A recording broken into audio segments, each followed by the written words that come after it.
요즘 대기업들이 희망퇴직 열풍입니다. 퇴직금으로 무려 5억 원을 제시하는 곳도 있죠. 50대 직장인이라면 누구나 한 번쯤 고민하게 되는 선택의 순간이 찾아옵니다. 5억이라는 돈은 분명 큰 금액입니다. 하지만 과연 이것이 축복일까요? 아니면 함정일까요? 오늘은 희망퇴직 제안을 받았을 때 반드시 알아야 할 핵심 내용을 파헤쳐 보겠습니다. 먼저 희망퇴직이 무엇인지부터 정확하게 짚고 넘어가야 합니다.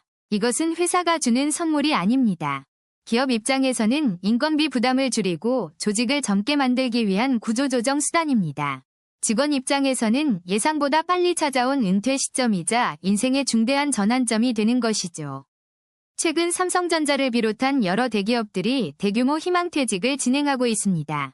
제조업뿐만 아니라 금융권, IT 업계까지 희망퇴직 바람이 거세게 불고 있는 상황입니다. 그렇다면 회사는 왜 이렇게 큰 돈을 주면서까지 직원들을 내보내려고 할까요? 첫 번째 이유는 경기 침체입니다. 실적이 악화되면 가장 먼저 인건비 절감을 고민하게 됩니다. 두 번째는 디지털 전환입니다. 인공지능과 자동화로 인해 필요한 인력 구조가 완전히 바뀌고 있죠. 세 번째는 고령화된 조직의 젊은 피 수혈입니다. 연공서열 임금 체계에서 고연차 직원은 부담이 큽니다. 그래서 회사는 지금 당장은 큰 돈을 주더라도 장기적으로는 비용 절감 효과를 노리는 겁니다. 자, 그럼 이제 5억이라는 숫자를 한번 냉정하게 분석해 보겠습니다. 과연 큰 돈일까요? 50세에 퇴직한다고 가정하면 평균 수명 85세까지 35년을 더 살아야 합니다. 5억을 35년으로 나누면 연간 약 1,400만 원, 월 120만 원 정도입니다. 생각보다 적죠? 여기에 물가 상승률을 고려하면 실질 구매력은 해가 갈수록 계속 떨어지게 됩니다. 게다가 자녀 교육비, 부모님 병원비, 본인 의료비 등 예상치 못한 지출은 항상 발생합니다. 그렇다고 5억을 투자해서 불리겠다는 생각도 위험합니다. 투자 경험 없이 시작하면 원금 손실 가능성이 높죠. 실제로 희망퇴직 후 잘못된 투자로 목돈을 날린 사례들이 언론에 자주 보도되고 있습니다. 부동산, 주식, 코인, 프랜차이즈 창업 등 달콤한 유혹은 곳곳에 널려 있습니다. 하지만 퇴직금은 재투자 기회가 없는 마지막 목돈이라는 점을 절대 잊어서는 안 됩니다. 그렇다면 희망퇴직을 선택하지 않고 회사에 남으면 어떻게 될까요? 이것도 고민해야 합니다. 희망퇴직을 거부하면 당장은 월급을 계속 받을 수 있습니다. 안정적으로 보이죠. 하지만 회사 분위기는 급격히 나빠집니다. 눈치가 보이고 승진 기회도 사실상 막히게 됩니다. 더 큰 문제는 1년 후, 2년 후 다시 구조조정이 올 수 있다는 점입니다. 그때는 조건이 더 나빠집니다. 명예퇴직이 아닌 권고사직이나 정리해고 대상이 될 수도 있고 퇴직금도 지금보다 적어질 수 있습니다. 결국 희망퇴직은 타이밍의 문제입니다. 지금 나갈 것인가, 나중에 나갈 것인가의 선택이죠. 그래서 많은 전문가들은 희망퇴직 제안을 받으면 최소 3개월은 신중하게 고민하라고 조언합니다. 가족과 충분히 상의하고 재무설계 전문가와 상담하고 앞으로의 인생 계획을 구체적으로 세워야 합니다. 무엇보다 퇴직 후 무엇을 하며 살 것인지에 대한 명확한 그림이 있어야 합니다. 단순히 5억이라는 숫자에 현혹되어 충동적으로 결정하면 반드시 후회하게 됩니다. 희망퇴직은 독약일 수도 성찰의 기회일 수도 있습니다. 선택은 결국 여러분의 준비 상태에 달려 있습니다. 다음 편에서는 희망퇴직 후 성공적인 제2의 인생을 설계하는 구체적인 방법을 알려드리겠습니다. 그렇다면 희망퇴직금 5억 원을 받았을 때 실제로 손에 쥐는 돈은 얼마나 될까요? 많은 분들이 착각하시는 부분이 바로 세금입니다. 5억 전액이 내 돈이 아니에요.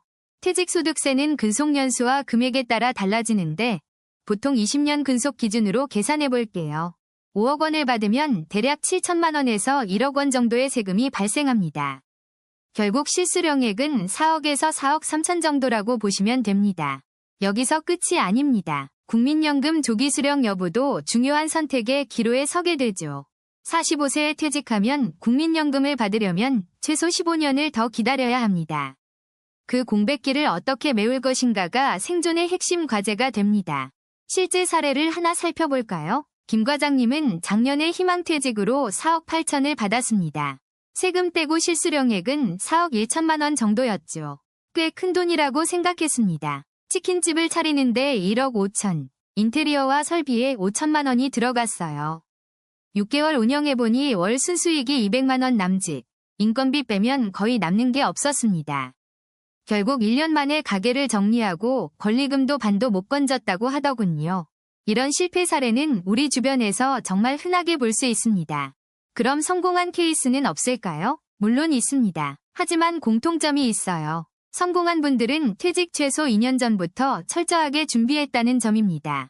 박 부장님은 퇴직 3년 전부터 주말마다 관심 있는 분야의 아르바이트를 했습니다. 카페 운영에 관심이 있어서 실제로 카페에서 일하며 현장을 배운 거죠. 퇴직금 3억으로 소형 카페를 열었고 지금은 안정적으로 월 500만 원을 벌고 있습니다.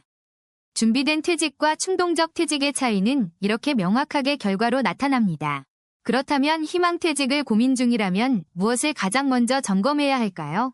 첫째, 현재 나이와 자녀 교육비 지출 시기를 정확히 계산해보세요. 자녀가 중고등학생이라면 최소 5년간은 교육비 폭탄이 예상됩니다.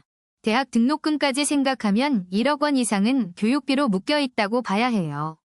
둘째, 배우자의 소득 유무와 건강보험료 변화를 반드시 확인하셔야 합니다.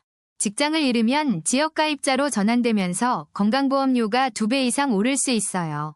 셋째, 주택담보대출이나 전세자금 대출 상환 계획을 구체적으로 세워야 합니다. 소득이 없으면 대출 연장이 어려워지고 목돈이 한꺼번에 나갈 수 있습니다. 넷째, 최소 3년치 생활비를 별도로 확보해두는 것이 안전합니다. 4인 가족 기준 월 400만 원이면 3년에 1억 4천 정도가 필요하죠.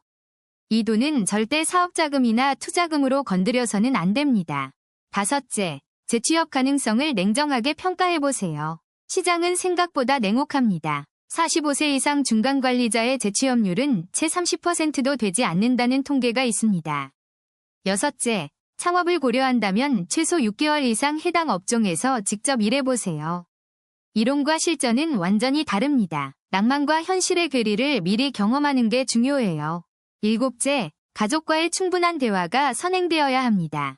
혼자만의 결정은 위험합니다. 배우자와 자녀들도 함께 생활 수준 조정에 동의하고 협력해야 성공 확률이 높아집니다. 지금까지 희망퇴직금의 실체와 반드시 점검해야 할 7가지 항목을 살펴봤습니다. 그렇다면 희망퇴직 후 실제로 성공한 사람들은 어떤 준비를 했을까요? 지금부터 구체적인 성공 사례를 살펴보겠습니다. 먼저 김성훈 씨의 사례입니다. 그는 대기업 마케팅 팀장으로 20년을 근무했고 퇴직금 5억 2천만 원을 받았습니다.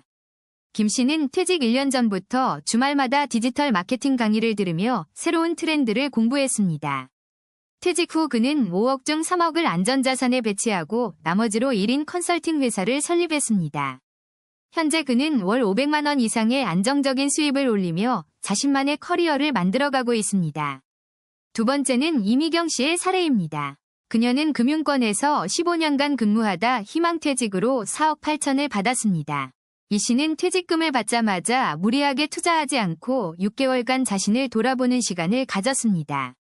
그 기간 동안 재무설계사 자격증을 취득하고 은퇴설계 전문가로 새로운 길을 준비했습니다. 현재 그녀는 중장년층을 대상으로 한 재무상담 전문가로 활동하며 보람과 수입을 동시에 얻고 있습니다. 세 번째 사례는 박준호 씨입니다. 그는 제조업체 생산관리부장으로 5년을 일하고 5억 5천을 받았습니다.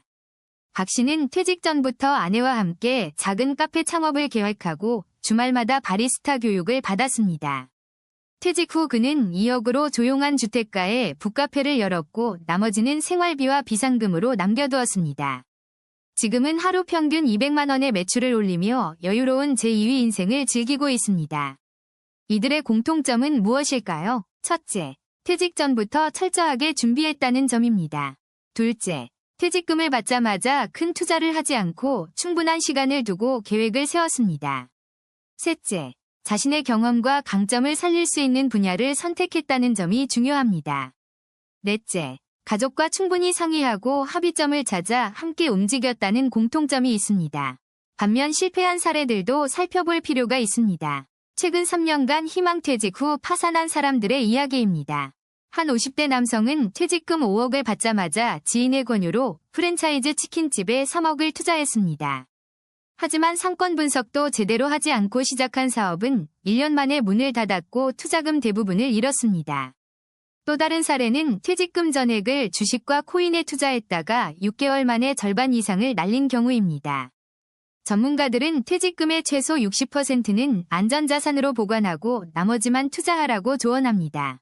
그렇다면 희망퇴직 5억을 현명하게 관리하는 구체적인 방법은 무엇일까요? 첫 번째 단계는 퇴직금을 받은 후 최소 3개월은 큰 결정을 미루는 것입니다. 이 기간 동안 재무설계 전문가와 상담하고 자신의 생활비와 필요 자금을 정확히 계산해야 합니다. 두 번째는 5억을 세 부분으로 나누는 것입니다. 생활비 계좌, 투자 계좌, 비상금 계좌로 분리하세요. 생활비 계좌에는 최소 3년치 생활비를 넣어두고 절대 건드리지 않는 것이 원칙입니다. 투자 계좌는 안전자산 70%, 중위험 자산 20%, 고위험 자산 10%로 분산하세요. 비상금 계좌는 예상치 못한 의료비나 경조사비 등을 대비해 최소 5천만 원 이상 확보해야 합니다. 세 번째는 새로운 수입원을 만드는 것입니다. 퇴직금만으로는 20년 이상을 버티기 어렵습니다. 자신의 경력을 살린 프리랜서 활동이나 작은 사업 또는 파트타임 일자리를 찾아보세요. 네 번째는 건강관리입니다. 50대 이후 의료비는 예상보다 훨씬 많이 들어갑니다. 정기검진과 운동을 생활화하고 실손보험과 안보험 등을 점검해 보완하는 것이 필요합니다. 다섯 번째는 지속적인 학습입니다. 새로운 기술과 트렌드를 배우면 경쟁력을 유지해야 합니다. 온라인 강의나 지역 평생교육원을 활용하면 저렴한 비용으로 다양한 교육을 받을 수 있습니다. 여섯 번째는 인간관계 관리입니다. 퇴직 후 고립되지 않도록 동호회나 봉사활동에 참여하세요. 마지막으로 가장 중요한 것은 배우자와의 소통입니다. 퇴직 후 부부 갈등이 급증하는 이유를 아시나요? 갑자기 집에 있는 시간이 늘어나면서 생활 패턴이 충돌하고 경제적 불안감이 관계를 악화시키기 때문입니다. 지금까지 희망퇴직의 함정과 준비 과정을 살펴봤습니다. 이제 마지막 파트에서는 실제 성공 사례와 구체적인 실행 전략을 알아보겠습니다. 먼저 희망퇴직 후 성공한 사람들의 공통점을 분석해보면 그들은 모두 퇴직 전부터 철저하게 준비했다는 점입니다. 김상훈 씨는 퇴직 2년 전부터 주말마다 관심 분야 스터디에 참여하며 네트워크를 구축했습니다. 그 결과 퇴직 후 3개월 만에 컨설팅 회사를 설립하고 안정적인 수익 구조를 만들어냈습니다. 박재영 씨는 퇴직금 5억 중 3억만 사업에 투자하고 나머지는 안전자산으로 보존했습니다. 이런 보수적 접근 덕분에 사업 초기 어려움을 겪을 때도 심리적 안정을 유지할 수 있었습니다. 성공한 사람들의 두 번째 공통점은 작게 시작해서 검증한 후 확장했다는 것입니다. 처음부터 큰 사무실을 얻거나 직원을 고용하지 않고 1인 기업으로 시작해 시장 반응을 확인했습니다. 이정민 씨는 온라인 강의로 시작해 수요를 확인한 후 오프라인 교육센터로 확장했습니다. 초기 6개월간은 집에서 온라인 강의만 진행하며 월 300만 원 수익을 만들어냈습니다. 수강생 피드백을 반영해 커리큘럼을 개선하고 1년 후 소규모 교육장을 오픈했습니다. 현재는 월 평균 1,500만 원의 안정적인 수익을 올리며 직원 2명과 함께 운영하고 있습니다. 세 번째 공통점은 가족과의 충분한 소통과 합의 과정을 거쳤다는 점입니다. 최민수 씨는 퇴직 결정 전 6개월간 매주 가족회의를 열어 재정 계획과 생활 변화를 논의했습니다. 배우자와 자녀들이 모두 변화를 이해하고 지지해 주었기에 심리적 부담을 크게 줄일 수 있었습니다. 반면 실패한 사례들을 보면 대부분 충동적 결정과 과도한 투자가 문제였습니다. 한 달 만에 퇴직을 결정하고 검증되지 않은 사업에 전액을 투자하는 패턴이 반복됩니다. 그렇다면 희망퇴직을 결정했을 때 첫 3개월은 어떻게 보내야 할까요? 전문가들은 첫 달은 충분한 휴식과 재충전의 시간으로 활용하라고 조언합니다. 20년 넘게 쌓인 직장 생활의 스트레스를 해소하고 진정으로 원하는 것을 찾는 시간이 필요합니다. 두 번째 달부터는 구체적인 시장 조사와 네트워크 활동을 시작하는 것이 좋습니다. 관심 분야의 세미나에 참석하고 이미 그 분야에서 활동하는 사람들을 만나보세요. 세 번째 달에는 작은 프로젝트나 파일럿 테스트를 진행하며 실전 감각을 익히는 것이 중요합니다. 재정 관리 측면에서는 반드시 생활비 계정과 투자 계정을 분리해서 운영해야 합니다. 최소 2년치 생활비는 안전자산으로 확보하고 나머지 금액으로 사업이나 투자를 진행하세요.